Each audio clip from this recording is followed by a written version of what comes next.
So, Paul, here we are in Nairobi today, going around visiting the Kilimanjaro Blind Trust project. So, would you like to tell us a little bit about what happened, your journey into the world of amazing work that you are doing here? Yeah, no, and I'm very happy you're here and are able to actually see it, because nothing replaces being there. As some people say, seeing is believing. And you can see the energy you can get from it if you see an impact that an organization like the Kilimanjaro Blind Trust Africa can have on each and every individual here in this part of the world. So we started very humbly in 2005 when a group of friends of mine said, let's climb Mount Kilimanjaro. And one of my friends actually was blind himself. His name is Eric Weyenmeyer. He's actually the first blind person that climbed all 7 summits. The first one to climb Mount Everest as a blind person. So quite remarkable. So he called and he said, let's go to the Shira Plateau in Mount Kilimanjaro and do a little bit of climbing together. So I took my children, but then I got the thought of, let's get a blind person from all parts of the world. Someone from Japan, we had someone from Austria, from Europe, here from Africa, from America, and the list goes on. And with 8 of them, we started to climb Mount Kilimanjaro. 6 of them got to the top. It was a record number of visually impaired people, actually. Wow. So we came down and visited some of the blind schools and had brought watchers, had brought canes, some funding to help these schools. But we could see that that was not the permanent solution, that the situation was quite dire, if I may call it that way. Not many in school, not really having the right facilities, and not truly giving these people an opportunity. And so I like to take on the tougher challenges. This one is a tough challenge, you know.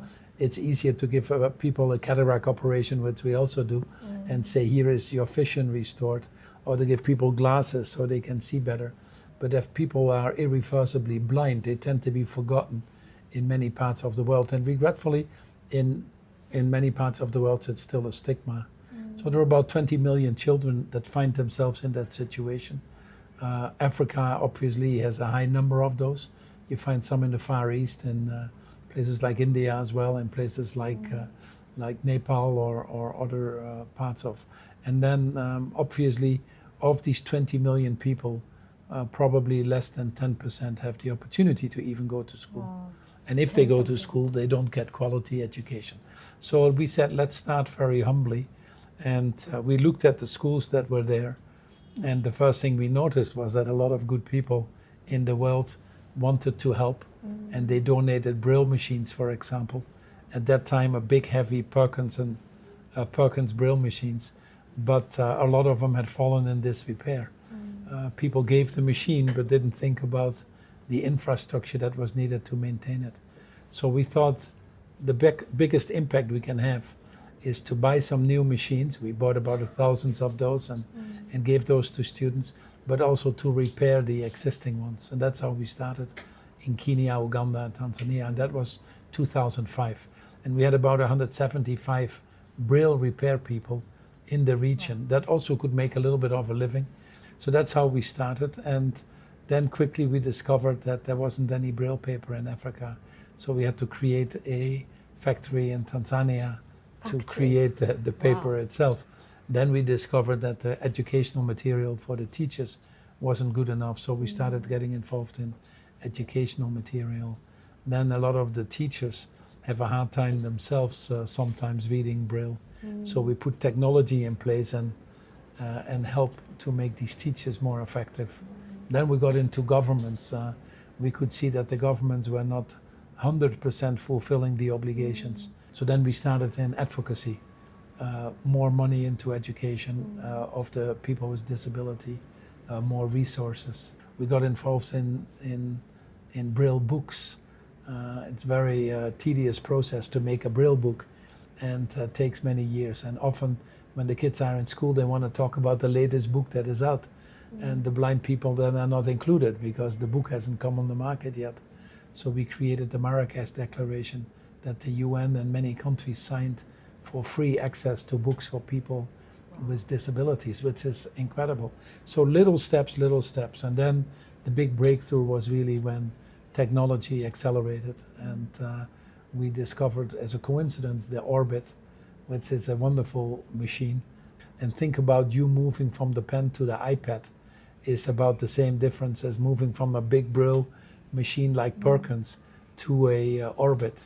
All of a sudden your books are on there, your educational material is on there, you can put all your notes and your files on there. And what we have seen, which is the most rewarding thing, and is an incredible step up in the results of the students that have access to these orbits. And you were privileged of seeing a lot of students that came from Kenyatta University, and you could see many of them are in education, they're teachers themselves. And yesterday when I came in, I had really no idea about the kind of like significance of the impact you are creating, because I already knew about your work and that special device as well. But just by reading it, I was just imagining this machine, like it's just a little tool or equipment which doesn't really feel like a human connection. But when I came in and then I actually put the blindfold and tried the orbit reader with my eyes closed, right? Then when the braille started to move, it made me very, very emotional, because I could just feel how it is to have this experience of actually being able to connect with technology in that way. Yeah, it's an extension of your eyes. And it's a universal language. It also makes it actually very exciting. What you do here is applicable anywhere. So where we are now is after 20 years with the Kilimanjaro Blind Trust, having repaired and placed thousands of braille machines, giving everybody the tools. We are in most of the schools in 5 countries in this part of the world, which is East Africa. We're expanding into other countries with a model now that is proven. And after 20 years, we also have many people now that have been able to go to university or develop skills. So now we are pivoting a little bit and trying to help the people with employment. And you met some of them, and the difference by providing them the technology or the tools that still might be a little bit absent in some of the schooling systems. But we have training programs here, intensive training programs that prepare them for employment. And earlier, when we were in the car, you told me this new term which replaced the word disability. Yes, I actually talk about diffability, because we all have different abilities. As I was explaining to you, I'm a very bad singer. People always discourage me from singing, and it somehow doesn't come out on pitch, although it sounds great to me.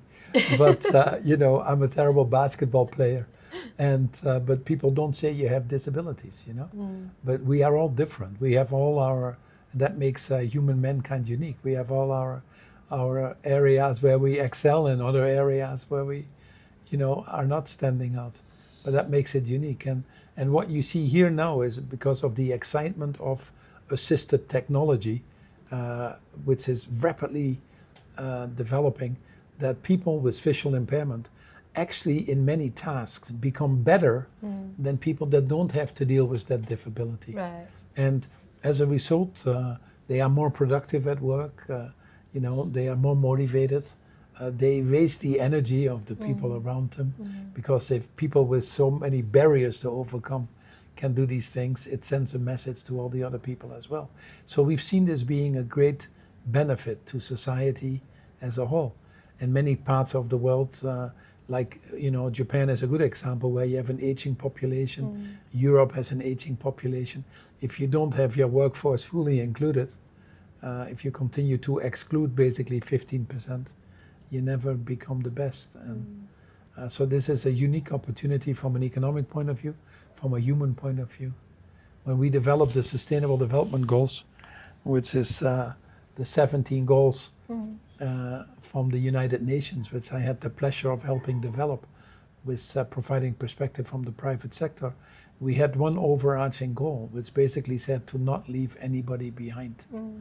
And that was in 2015, 10 years after we launched the Kilimanjaro Blind Trust Africa. So I firmly believe that to create this more sustainable, equitable, inclusive world, of not leaving anybody behind. You have to also deal with the toughest of toughest challenges. And I say to people, if you can solve it for people with visual impairment and make them the greatest educators, politicians, doctors, teachers, whatever you want, then you should be able to do that with anybody in society. Yeah. Yesterday I met this very smart gentleman who told me that he is in the first year of law school. Then he told me that he was scoring like #1 in the community that he came from. And he told me that he is going to be a lawyer, even though it's difficult, and he believes in it. And then he said that actually he can achieve anything when he believes in himself, and he wants all of us to believe in ourselves and not to give up. So that was his message. Oh, it's great. And it's very humbling when a person that has to overcome so many challenges is actually telling you that. Yes. And not only telling you that, he will achieve it. He will be a great lawyer. He might be one of the best judges that Kenya has ever had. He will also probably more likely change some of the legislation out there and fight for people with disabilities and make society stronger and be a role model for all of us, you know.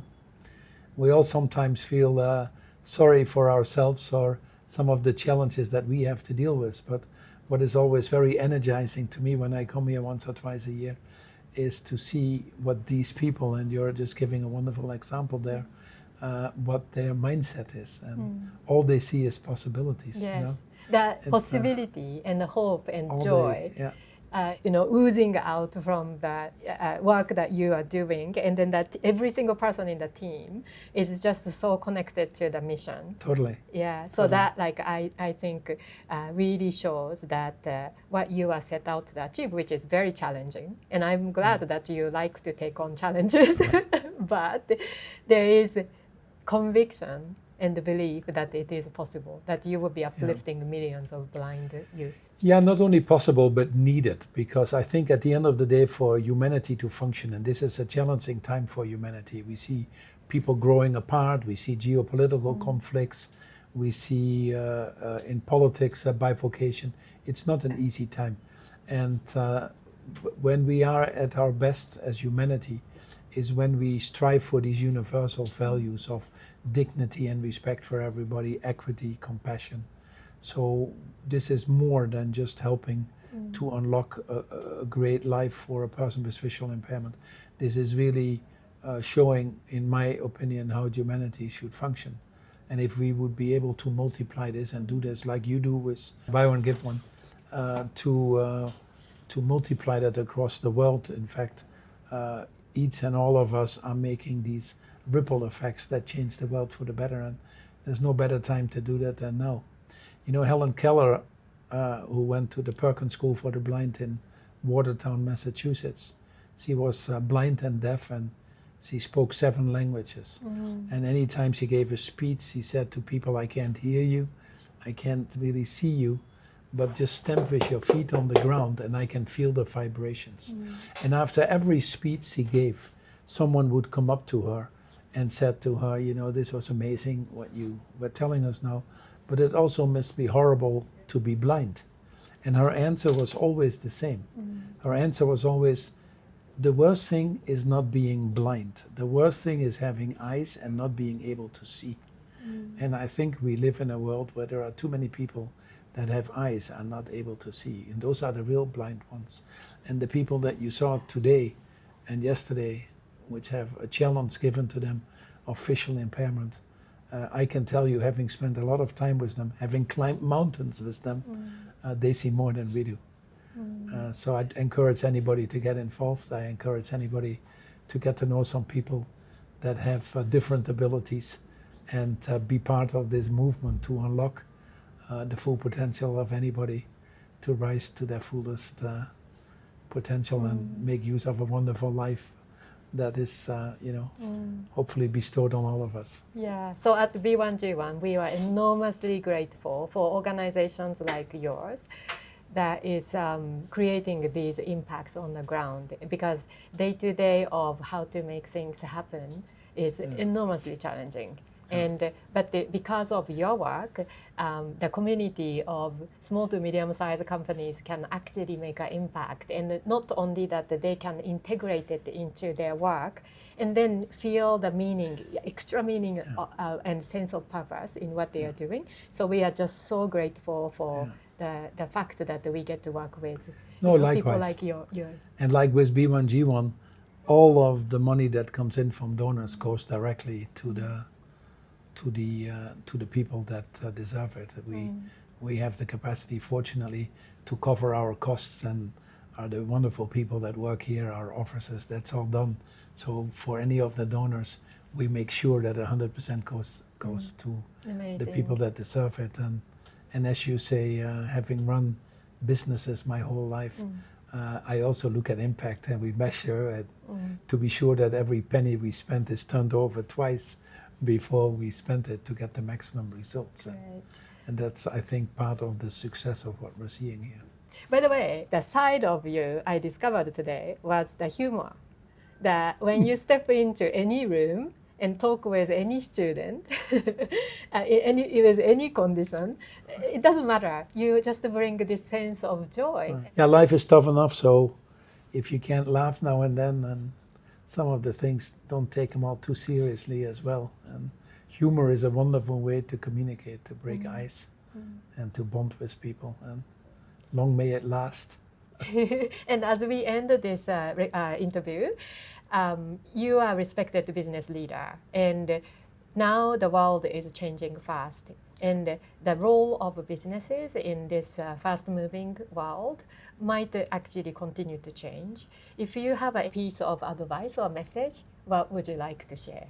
Well, I think the best leaders in the world know what we need are leaders with a high level of humanity, humility, empathy, compassion.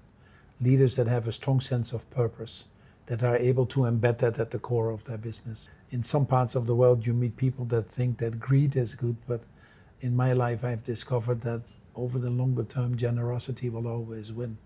So we need these type of leaders that put the interest of the common good ahead of their own. There's no better time to do that than now. Thank you so much for being the one that we could look up to as well. Thank you very much. Really appreciate Enjoy your it. work. And likewise, what you're doing. Thank you. Thank you. Thank you.